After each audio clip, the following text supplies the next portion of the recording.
তুমি প্রতিদিন 7-8 ঘন্টা ঘুমাও। তুমি ভাবো এই সময়টা তোমার ব্রেন বিশ্রাম নিচ্ছে, বন্ধ হয়ে আছে। কিন্তু সত্যিটা হলো তোমার ব্রেন কখনো থামে না। বরং ঘুমের মধ্যে তোমার ব্রেন এমন কিছু কাজ করে যা জেগে থাকা অবস্থায় করতে পারে না। রাতে ঘুমানোর পর তোমার ব্রেন কয়েকটা ধাপ পার হয়।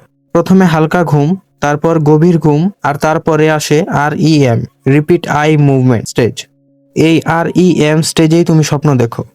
মজার ব্যাপার হলো এই সময় তোমার ব্রেনের অ্যাক্টিভিটি প্রায় জেগে থাকার সমান, কখনো কখনো তার চেয়েও বেশি। চোখ দ্রুত এদিক ওদিক নড়ে, হার্ট রেট বাড়ে কমে, কিন্তু শরীর থাকে প্রায় প্যারালাইজড। এটাকে বলে REM অ্যাটোনিয়া। প্রকৃতি এটা করে রাখে যাতে তুমি স্বপ্নে যা করছো বাস্তবে সেটা শরীর দিয়ে করে না ফেলো। ঘুমের আরেকটা বড় কাজ হলো দিনের স্মৃতি গুছিয়ে রাখা। সারাদিন তুমি যা দেখো, শোনো, শেখো, সবকিছু ব্রেনে অস্থায়ীভাবে জমা থাকে। ঘুমের মধ্যে, বিশেষ করে গভীর ঘুমের সময়, ব্রেন এই তথ্যগুলো বাছাই করে কোনটা গুরুত্বপূর্ণ, কোনটা ফেলে দেওয়ার মতো। এই প্রক্রিয়াকে বলে মেমোরি কনসলিডেশন।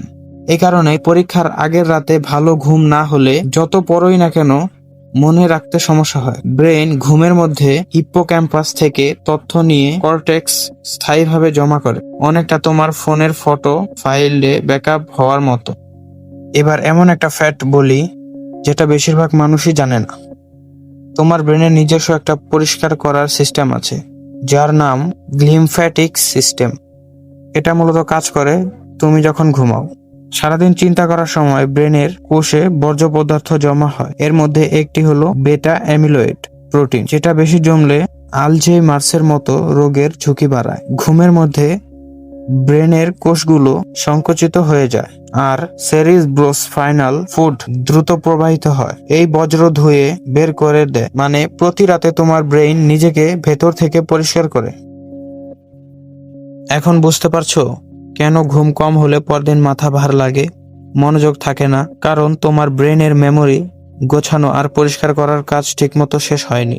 তাই পরের বার যখন ভাববে ঘুম তো শুধু সময় নষ্ট, মনে রেখো এই সময়টাতে তোমার ব্রেন সবচেয়ে গুরুত্বপূর্ণ কাজগুলো করছে, যেগুলো জেগে থেকে করা সম্ভব না।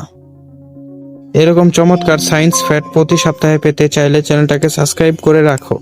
পরের ভিডিওতে দেখা হচ্ছে আরেকটা ব্যাক স্টোরি নিয়ে।